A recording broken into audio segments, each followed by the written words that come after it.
So I'm going to share a life lesson with you, something that over the years has been a true game changer. Ready? It's simple. It's very simple. Like most things, it's easy to understand. It's easy to comprehend. It's the implementation that's the challenge, right? But it's the idea that progress is not always a visible step forward. Growth is not always a measurable inch or mile, to feel good about, to celebrate. It's not always a tangible victory or pat on the back to smile about. Sometimes it's sidestepping.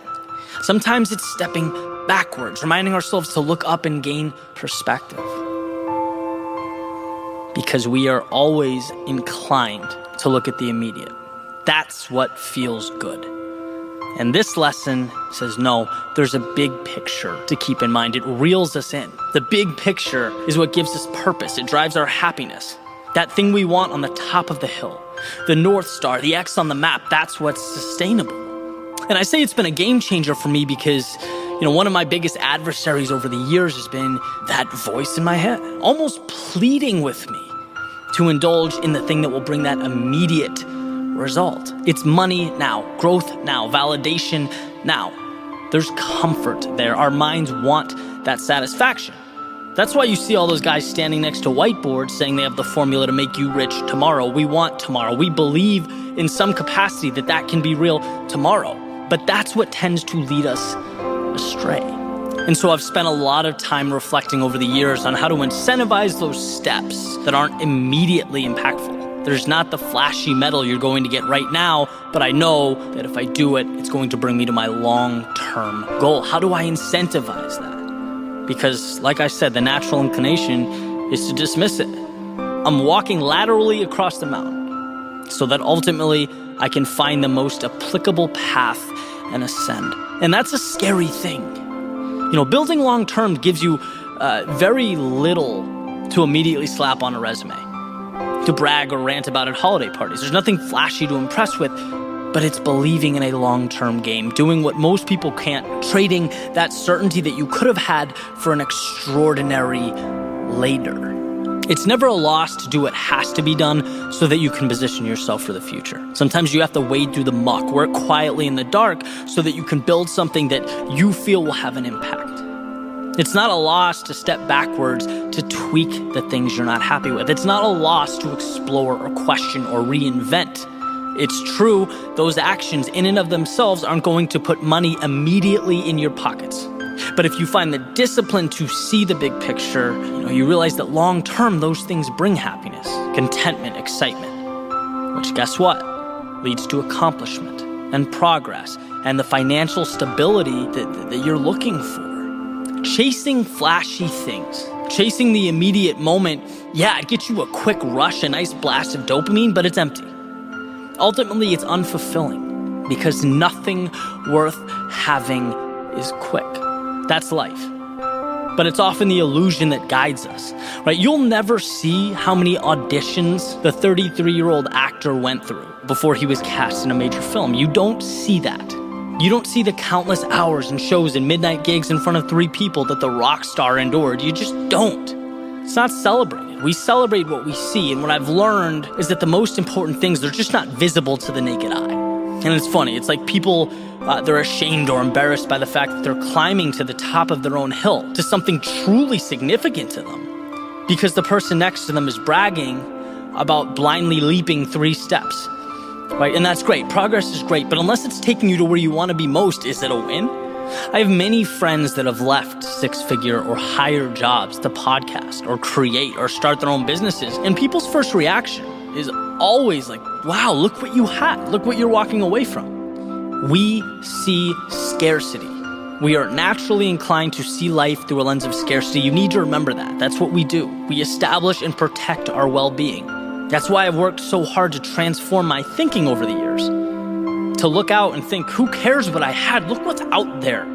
There are no limitations to what can be yours. If you're not on top of the world, make it happen. And I understand people are complex. Situations, they're not easy. They're intricate. Everyone's different. Everything is different. But there's a principle that's consistent. And it's that you can always improve your situation. That will never be false. To some degree, you can improve your situation. There's always opportunity. It's just what you see. A friend of mine sent me a text yesterday saying the past and the future, they're just imagination. All you have is now. Everything other than split second is the story you're deciding to tell yourself. That's it.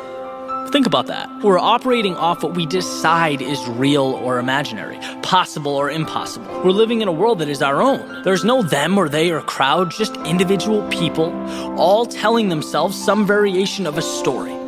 And so taking this back to the point, caving into that pressure, accommodating to the now so that we feel important, so that our self-worth sees that temporary spike, it neglects the opportunity. It makes us feel like we're stepping forward, that we're progressing, but in reality, are we? That voice, that pressure to conform to what will impress Richard next door, it will always be to our detriment. And it takes truly what I believe is the most pure, important aspect of life and sticks it in the closet so that we can feel like we're on par with everyone else. And I'll never forget starting out. And I bring this up a lot because it was one of those moments where I recognized that a huge shift was happening in my life. Went out with some friends from college, right? And one's working for a senator, one's at Goldman, one's a lawyer. And I'm thinking, well, geez, I just quit my job. But I have this really cool idea for a YouTube channel. And I just, I don't think any girls are going to be swooning over that. And I struggled, right? At the time, it was difficult for me. And I look back and I'm just thankful every day that at the time I was able to locate somewhere in my soul the courage to stick that out, to believe that if I executed on this dream, I could have an impact. Because like I mentioned above, it was painful in the moment. But when you think big picture, bigger things happen. Right? I'm doing things now that I never ever would have been able to do if I didn't have that desire to do the unconventional thing. If I stopped at sort of the discomfort, or if I stopped when I felt like I was losing this imaginary race to those people around me, I wouldn't have the creative flexibility that I have now. I wouldn't be able to do what I do now. I wouldn't have the people in my life that I have now. You have to earn that every single day. And it makes me wonder how many people stopped when they could have taken their own path, brought their own unique vision into existence, if they didn't retreat when they felt like they were a lone wolf, when it felt like they were losing a race that didn't exist, when they felt like their neighbors were getting ahead, or their classmates or their friends were doing the conventional things, so they had to. They were too scared to step backwards. And I'm telling you right now, that step backwards, that ability to temporarily find yourself, to create yourself, that will mean everything. That will open doors for you that would never have existed. You never would have come across them because you would have been too scared to look for them. You have to make opportunities. Simple metaphor, gumball machine. Gumball does not come out if you don't put the quarter in and turn it. It's a price that has to be paid. Except in reality, the price is a lot higher than a quarter because we're conditioned to want to fit in. We're terrified to look like we don't know what we're doing. Every significant thing around you stemmed from someone pushing into that unknown. It came from someone risking everything. It's not easy when your family doesn't know what you're doing, your friends don't know what you're doing, or you don't know what you're doing.